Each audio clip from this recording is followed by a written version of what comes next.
तो बहुत स्वागत आप सभी का एक बार फिर से खंडवा डिफेंस फैक्ट पर।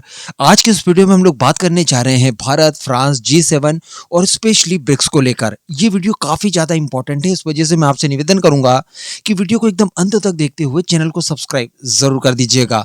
और अगर RTI का इस्तेमाल करते हैं तो खंडवा वाला सर्च करके हमारा पेज जरूर ज्वाइन कीजिएगा, या फिर आपको लिंक भी डिस्क्रिप्शन में मिल जाएगी। तो देखिए, आज से कुछ समय पहले ब्रिक्स का एक सम्मेलन हुआ था जोहान्सबर्ग, साउथ अफ्रीका में। उस दौरान मैंने आपको बताया था कि फ्रांस के राष्ट्रपति इमैनुअल मैक्रों की काफी इच्छा थी कि वो इस समिट को अटेंड करे। एक तरह से उन्होंने अपने आप को सेल्फ इनवाइट कर लिया था। हालांकि वो नहीं आ पाए थे क्योंकि रशिया ने इसको लेकर वीटो कर दिया था। लेकिन उस समय हम लोगों को ब्रिक्स का इंपॉर्टेंस देखने के लिए मिला था। ब्रिक्स वो जिसको लेकर अमेरिका काफी ज्यादा इनसिक्योर है, और जो बहुत ज्यादा डिटेल में इसको स्टडी नहीं करेगा, इसकी गोल्स नहीं पढ़ेगा, उसे शुरुआत में ऐसा लगेगा कि कहीं ना कहीं ये ग्रुप एंटी वेस्ट हो सकता है।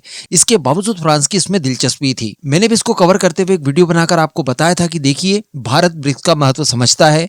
ये भी समझता है कि ब्रिक्स आने वाले समय में अगर अमेरिका ना भी सही, लेकिन बाकी की वेस्टर्न कंट्रीज के साथ मिलकर अच्छे से काम कर सकता है। इस वजह से भारत कभी नहीं चाहेगा कि ब्रिक्स को एक ऐसा ग्रुप बनाया जाए जो कि ऑफिशियली एंटी वेस्ट माना जाए। और ऐसा मैंने इस वजह से कहा था क्योंकि उस समय कई सारे देशों की इसमें ज्वाइन कराने की बात कही जा रही थी, जिसको लेकर भारत भी काफी ज्यादा कॉन्शियस था। और ऐसे देशों को वो शामिल नहीं कराना चाहता था जो कि डायरेक्टली अमेरिका या फिर बाकी के वेस्टर्न नेशंस के साथ अच्छे संबंध न रखता हो। स्पेशली यहाँ पर भारत ने फ्रांस का ध्यान रखते हुए अपनी वीटो पावर का इस्तेमाल करते हुए अल्जीरिया को कथित तौर पर ब्रिक्स की सदस्यता लेने से रोका था। और इसके लिए बताया यह गया था कि फ्रांस के द्वारा भारत को यह सब करने के लिए कहा गया था। ये वर्ष 2023 की बात है। तो कहा जा सकता है कि फ्रांस न केवल ब्रिक्स को एक अच्छे नजरिए से देखता है, बल्कि ब्रिक्स को लेकर उसके मापदंडों को भारत ने यहाँ पर कहीं ना कहीं पालन करने की भी कोशिश की। साथ ही फ्रांस का रवैया अगर देखा जाए तो वो अमेरिका से हर मामले में संतुष्ट नहीं है। इसको लेकर भी हम लोग मल्टीपल चर्चाएं कर चुके हैं, क्योंकि अमेरिका के द्वारा लगातार कुछ इस तरह की चीजें की जाती रही हैं। पहले सबमरीन की डील तोड़वाई थी अमेरिका ने ऑस्ट्रेलिया के साथ, ये फ्रांस के लिए एक बड़ा झटका था। इसके अलावा आज परिस्थितियों की अगर बात की जाए तो डोनाल्ड ट्रंप जिस तरह की चीजें कर रहे हैं, जिस तरह के बयान लगातार देते जा रहे हैं और जैसी जैसी कार्रवाइयां कर रहे हैं, इसको देखते हुए अब यूरोपियन देश समझ चुके हैं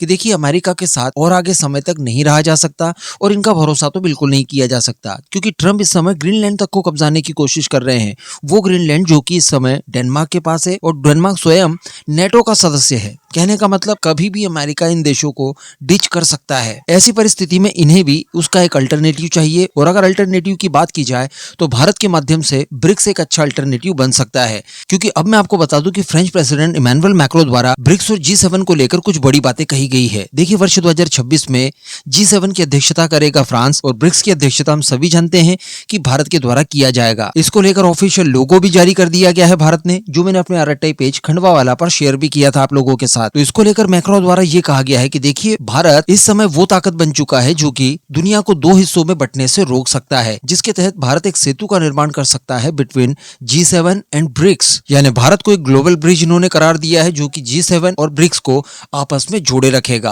और इस सब के पीछे कारण भी इन्होंने बताया। इन्होंने कहा कि देखिए, भारत किसी का गुलाम नहीं है। ये बहुत बड़े और भारत के लिए काफी गौरवान्वित कर देने वाले शब्द थे। इन्होंने कहा कि भारत किसी भी अन्य देश का पिछलगू नहीं है। ना हम अमेरिका की कॉपी करते, ना उसके पिछलगू हैं, और ना ही हम लोग रशिया के हैं, जो कि दो प्रमुख धड़े माने जाते हैं दुनिया के। भारत अपनी स्वतंत्र नीति बनाए हुए है, और इसी के आधार पर वो अपना काम करता है। साथ ही उन्होंने अमेरिका को भी यहाँ पर लताड़ लगाते हुए कहा कि देखिए, अमेरिका ने अपने ही बनाए गए नियमों को तोड़ा है। यहाँ पर अमेरिका बोले तो डोनाल्ड ट्रंप अपने दोस्तों पर दोष जमा रहे हैं। साथ ही उन्होंने चाइना को भी लपेट लिया, और उन्होंने ये कहा कि देखिए, चाइना का व्यापारिक विस्तार यूरोप के लिए खतरा है। तो अल्टीमेटली कहा जा सकता है कि इनके लिए भारत सबसे महत्वपूर्ण है। और ब्रिक्स की अगर बात की जाए तो ब्रिक्स की टोटल GDP, टोटल पॉपुलेशन सारे देशों की मिलाकर, और जो ब्रिक्स को लेकर अनुमान है फ्यूचर के, ये काफी चूंकि ब्राइट है। इस वजह से कहीं ना कहीं फ्रांस अपने आप को ब्रिक्स से जोड़ने की कोशिश कर रहा है। आने वाले समय में अगर अमेरिका और यूरोपियन देशों के बीच में किसी भी प्रकार की खाई बढ़ती है, कोई खटास जनरेट होती है, तो निश्चित तौर पर इन्हें एक सहारा चाहिए होगा, और वो भारत के माध्यम से ब्रिक्स आसानी से इन्हें प्रोवाइड करा सकता है। कोई बहुत बड़ी बात नहीं है, मैं कोई भविष्यवाणी नहीं कर रहा हूँ, लेकिन सिनेरियोस को देखते हुए ऐसा कहा जा सकता है कि आने वाले समय में हम ऐसी स्थितियां भी देख सकते हैं जब एशिया की महाशक्तियां, यूरोप की महाशक्तियां ये आपस में एक हो जाए, अफ्रीका इनके साथ आ जाए, और अमेरिका अलग थलग पड़ जाए, और अमेरिका का कोई मजबूत अलाई संभवतः इसके बाद बचे ही ना। तो लेट्स सी कि आने वाले समय में क्या होता है, क्या वास्तविकता में फ्रांस और बाकी के यूरोपियन देश ब्रिक्स को ज्वाइन करते हैं या फिर नहीं। लेकिन ये तो कहा जा सकता है कि इन्होंने अपनी नैया पार लगाने के लिए सबसे बड़ा मझधार भारत के रूप में स्थापित कर लिया है, तैयार कर लिया है। इस पूरे मुद्दे पर आपका क्या मानना है, नीचे कमेंट करके जरूर बताइएगा।